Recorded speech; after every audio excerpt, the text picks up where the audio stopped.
Gold की industry जिसको हम कभी ऊपर और कभी नीचे जाता देख रहे हैं, तो इस फ्लक्चुएशन की क्या वजूहत हैं? प्रोग्राम के आखिर में ज़रा इस पर भी आपको अपडेट कर देते हैं। शान सईद साहब हमारे माशियात हैं, गोल्ड के एक्सपर्ट हैं, हमारे साथ मौजूद होंगे। बहुत शुक्रिया शान साहब, प्रोग्राम के लिए आपने वक्त निकाला। एक पिछला एक हफ्ते का ये एपिसोड चला, उस दौरान ज़ाहिर है चूँकि माहौल ऐसा था, हालात ऐसे थे, लोगों की ज़्यादा तवज्जो भी नहीं थी इस तरफ, लेकिन जैसे ही माहौल पहले दिन एक साजगार माहौल की तरफ हम आए, एक नॉर्मल रूटीन पर आए, हमने देखा 10,500 रुपये की कमी गोल्ड की कीमत में हुई। अगले दिन फिर इजाफा हो गया 3,500 रुपये का पाकिस्तान में।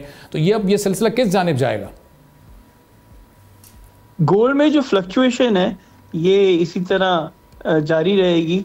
उसकी 2-3 वजूहत हैं। एक तो जो टैरिफ की डील हो रही है चाइना और अमेरिका की, वो मेरा ख्याल है पॉजिटिव सिग्नल है मार्केट के लिए, जिसकी वजह से सारे लोग जो है वो उस पर फोकस कर रहे हैं।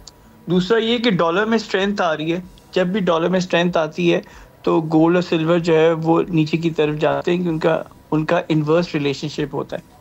तीसरा ये है कि कुछ ममालिक ने, जैसे चाइना ने और कुछ और ममालिक ने, अपना गोल्ड जो है वो मार्केट में सेल ऑफ किया है। और जब चाइना और एक दूसरे ममालिक जो है वो अपना गोल्ड सेल ऑफ करते हैं तो वो बड़ी लार्ज क्वांटिटी में होता है। तो ये बेसिकली 2-3 वजूहत हैं जिसकी वजह से मार्केट फ्लक्चुएट कर रही है। लेकिन अगर आपने रिसेंटली रिपोर्ट पढ़ी हो एक बैंक की, जिसमें उन्होंने कहा है कि गोल्ड की जो अपसर्ज है, गोल्ड का जो बुल रन है, ये कंटिन्यू रहेगा और 2029 तक या उससे भी पहले गोल्ड जो है वो $6,000 पर आउंस को टच कर जाएगा। तो मोमेंटम रहेगा, लेकिन क्योंकि कोई चीज़ स्ट्रेट लाइन में ऊपर नहीं जाती, उसमें हिकअप्स आते हैं, उसमें बम्स आते हैं, तो गोल्ड के साथ भी वही सिलसिला है। तो मेरा ख्याल है अगले 1-2 महीने में गोल्ड में इसी तरह फ्लक्चुएशन आती रहेगी। और शान साहब, अगर पाकिस्तान से इस रिपोर्ट को हम रिलेट करें तो ये $6,000 पर आउंस का मतलब ये होगा कि कोई 6.25 लाख या 6 लाख रुपए पर तोला के करीब गोल्ड जा सकता है।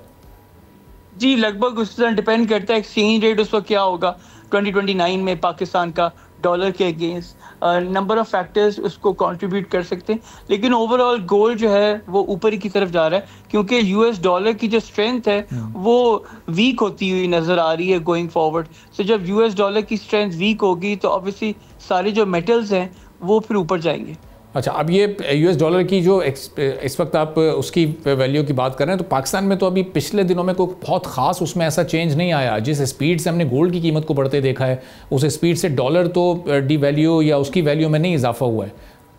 डॉलर की डेप्रिसिएशन में इतना कोई सिग्निफिकेंट नहीं हुआ, लेकिन जो ओवरऑल जो मैक्रो एनवायरनमेंट है ना, वो गोल्ड के लिए थोड़ी सी फ्लक्चुएटिंग इसलिए है क्योंकि ज़्यादातर लोग एक्सपेक्ट कर रहे हैं जैसे ये डील स्ट्राइक होगी यूएस और चाइना की, तो शायद मोमेंटम दोबारा जनरेट हो जाए इक्विटीज में और लोग जो हैं वो दोबारा इक्विटी मार्केट की तरफ रुजू करें। इस वजह से गोल्ड में जो है इस वक्त थोड़ी सी वॉलेटिलिटी है।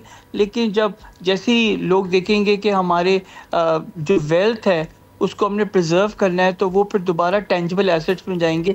जब मैं टेंजिबल एसेट्स की बात कर रहा होता हूँ तो मेरा मतलब होता है property, real estate, gold, silver, agriculture, arts. इसमें जब हालात ख़राब होते हैं तो जो सोफिस्टिकेटेड और स्मार्ट इन्वेस्टर होते हैं वो इसमें पोजीशन लेते हैं।